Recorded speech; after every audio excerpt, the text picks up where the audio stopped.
A long time ago, there lived a man who was very rich. He owned vast tract of land and lived in a splendid castle that stood upon a high, steep hill from whence he could see for miles around. But this man had the misfortune to be very ill-looking and had a beard which, from its color, caused him to be called Bluebeard. Not far from his castle lived a lady who had two very pretty daughters. Bluebeard asked her for one of them in marriage, leaving it to her to choose which it should be. But both girls, when his offer was reported to them, refused him, not only on account of his beard, but because there were stories afloat that although he had already been married more than once, nobody could tell what had become of his wives.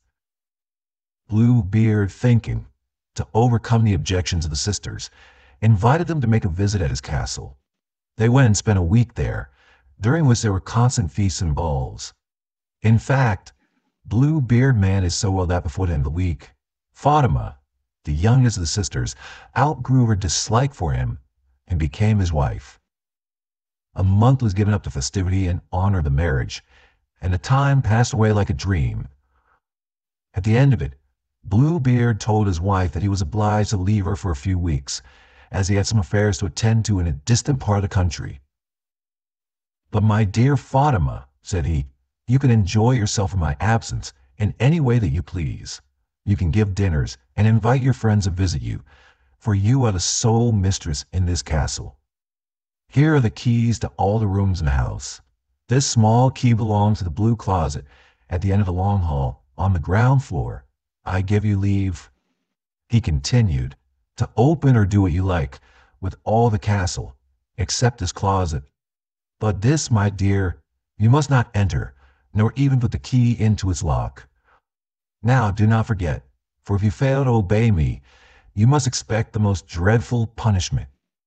Fatima promised not to forget, and Bluebeard, after kissing her in a tender manner, stepped into his coach and was driven away. As soon as he was gone, Fatima sent word to her sister Anne and to several friends to come without delay and make her a visit. She also sent a note to her two brothers, both officers in the army, asking them to obtain a leave of absence and spend a few days with her. Her brothers wrote to her that they would arrive the next day. So eager, however, were other friends to see the riches of Bluebeard that they all came within 2 hours. They went from room to room, showing fresh wonder and admiration at every new object they beheld. During the day, Fatima was so busy that she never once thought of the blue closet, but when all the guests were gone, she felt a great desire to know what it contained. She took out the key and went down the stairs that led to it. On reaching the door, she stopped and began to reason with herself, and her heart failed her, for she knew that she was not doing right. But her desire to know about the closet grew stronger each moment, and at last she put the key into the lock and opened the door. She walked into the closet a few steps, and there saw a horrible sight. She was in the midst of blood, and hanging around the walls were the bodies of the former wives of Bluebeard, whom he had slain. Fatima trembled like a leaf, and the key slipped from her fingers and fell on the floor. It was some moments before she could recover strength enough to pick it up and fly from the place. Observing the key to be stained with blood, she tried to wipe it off, but the blood would not come out. In vain did she try washing and scouring.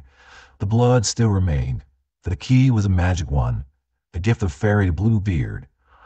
The next day, Bluebeard suddenly came home, saying that he received word that there was no need of his making the intended journey. He asked Fatima for his keys, and she gave them to him, all except the one to the blue closet. He looked them over and then asked, "How is it that the key of the blue closet is not here?" "I must have left it in my room," said his wife. "Bring it to me at once, then," said Bluebeard. Poor Fatima went to get the key. Before going back with it, she thought she would try once more to wash off the blood stains. But Bluebeard became tired of waiting for her, and, coming to her room, snatched the key from her hands. He looked at it a moment, and then burst into a terrible rage. "Pray, madam," said he, "how came this blood to be here?" I am sure I do not know, said Fatima, turning very pale. You do not know? Said Bluebeard in a voice like thunder. I know full well. You have been in the blue closet, and since you are so fond of prying into secrets, you shall take up your abode with the ladies you saw there. Almost dead with terror, Fatima sank upon her knees and entreated him in a most piteous manner to forgive her. But the cruel Bluebeard, deaf to her cries, drew his sword and bade her prepare for death at once. She begged that he would at least allow her a short time to pray. I will give you half an hour, said Bluebeard in a harsh voice, and no more. Then he left the room. As soon as he left her, Fatima ran to her sister and told her as well as she could for her sobs that she had a half an hour to live, and asked to go to the top of the tower and see if there were no signs of their brothers coming.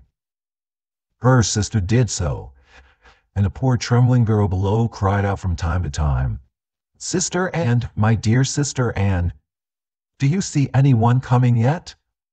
Her sister always replied, No, I see no one. I see naught but the sun which makes a dust, and the grass which is green.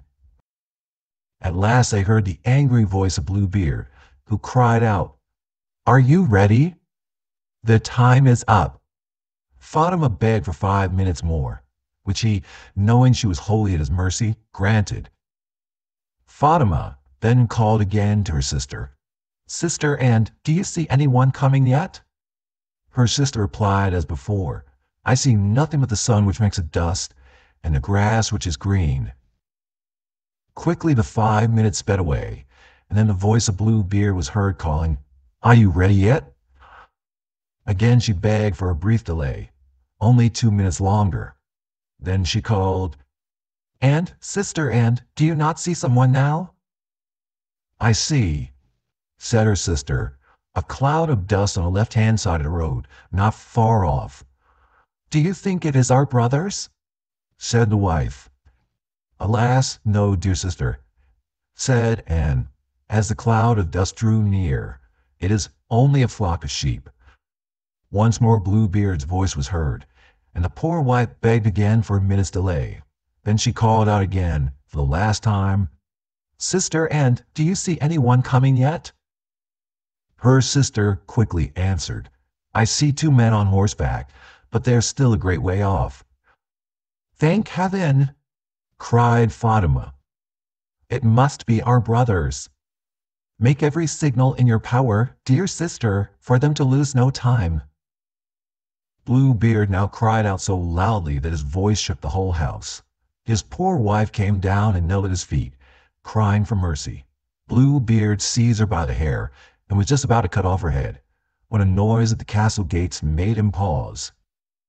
Footsteps were heard coming, and in a few moments Fatima's 2 brothers rushed in with drawn swords, and, when they saw what Bluebeard was about, quickly put an end to him.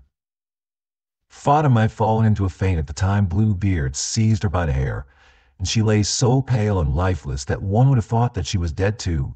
But she soon recovered her senses, and then she could scarcely believe that she was safe, and that her cruel husband had met the death he so richly merited. But there he lay, stark and cold, and by her side were her sister Anne, and her dear brothers whose coming had saved her from a horrible death. As Bluebeard had no relations, all his riches went to Fatima.